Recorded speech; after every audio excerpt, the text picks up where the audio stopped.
Hello，你好吗？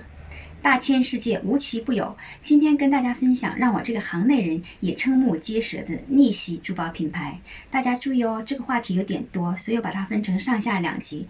今天介绍以逆袭设计为主导的3个品牌，下期介绍以逆袭工艺为主导的7个品牌。好，闲话少说，我们这就开始。Rose and Diamond。如果大家完全不知道有这一类珠宝的存在，一点都不奇怪。我初初看到的时候，也只是觉得它是一件很精美的平面艺术品。后来经过一番研究，发现其实它是真真正正的信用卡，它有信用卡的芯片，而且有跟好几间银行的合作授权。每一件 Roseanne 的作品都是艺术家和工匠集体智慧的结晶，材料选用黄金、天然宝石、钻石和珍珠等等，鲜明流畅的线条，准确无误差的雕刻和镶嵌，娴熟的珐琅油彩技术，无可挑剔地完成在 0.87 毫米厚的金片上。而且大家看，它的设计都是双面的，这只蝴蝶一面是钻石，一面是珍珠，制作起来相当的难。所以这张信用卡本身就价值万金。现在给大家欣赏一下他们的杰作。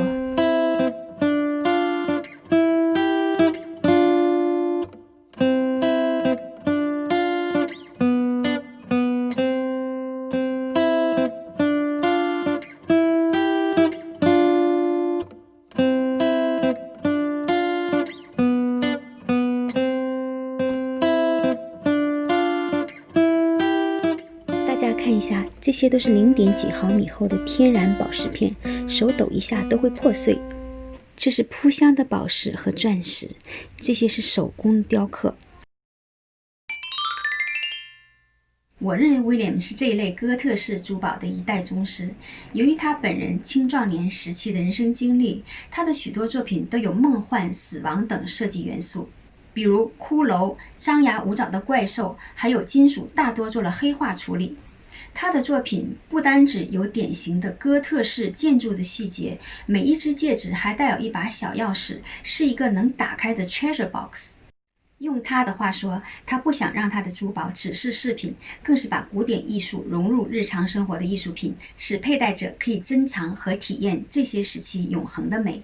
William 还特别致力于培养年轻艺术家，经常 sponsor 艺术学校的周年活动，所以我也很有幸见到他本人和他独具魅力的珠宝。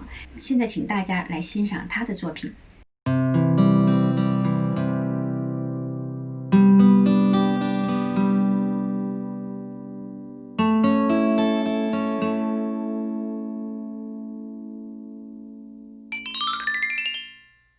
接下来介绍一位历史上声名显赫，但是大家也许并不熟悉的大师，他就是170多年前俄罗斯沙皇御用珠宝师 Peter Carl Fabergé。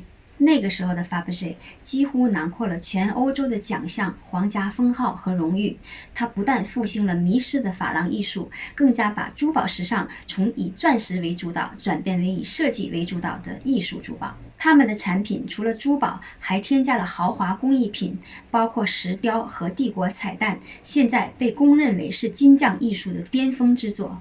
他们所有作品的工艺都有着最高的标准，这种设计加上手工艺的魅力，让 Fabergé 不可抗拒。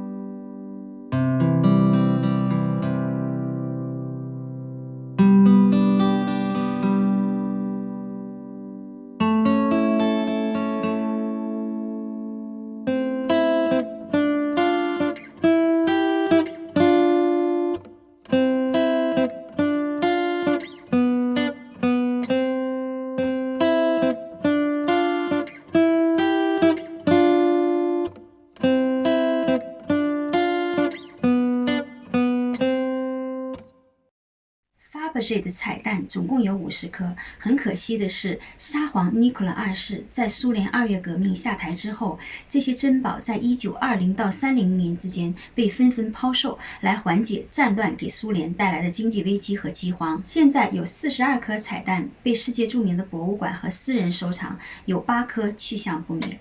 至于它们的价值，我给大家举2个例子。2010年的时候，美国有一个 metal dealer，就是废金回收商，在一个古董店里买了一只架在三脚架上的金蛋，这个金蛋外面呢镶有蓝宝石和钻石，打开之后里面有一个小小的钟。他花了13000美元，打算转手当黄金卖掉，可惜买家都嫌它标价过高，一直卖不出去。直到4年之后，被一位匿名者识别出这是乌布芝的哈50颗 Fabergé 彩蛋之一。你能猜出它的价值吗？3300万美元。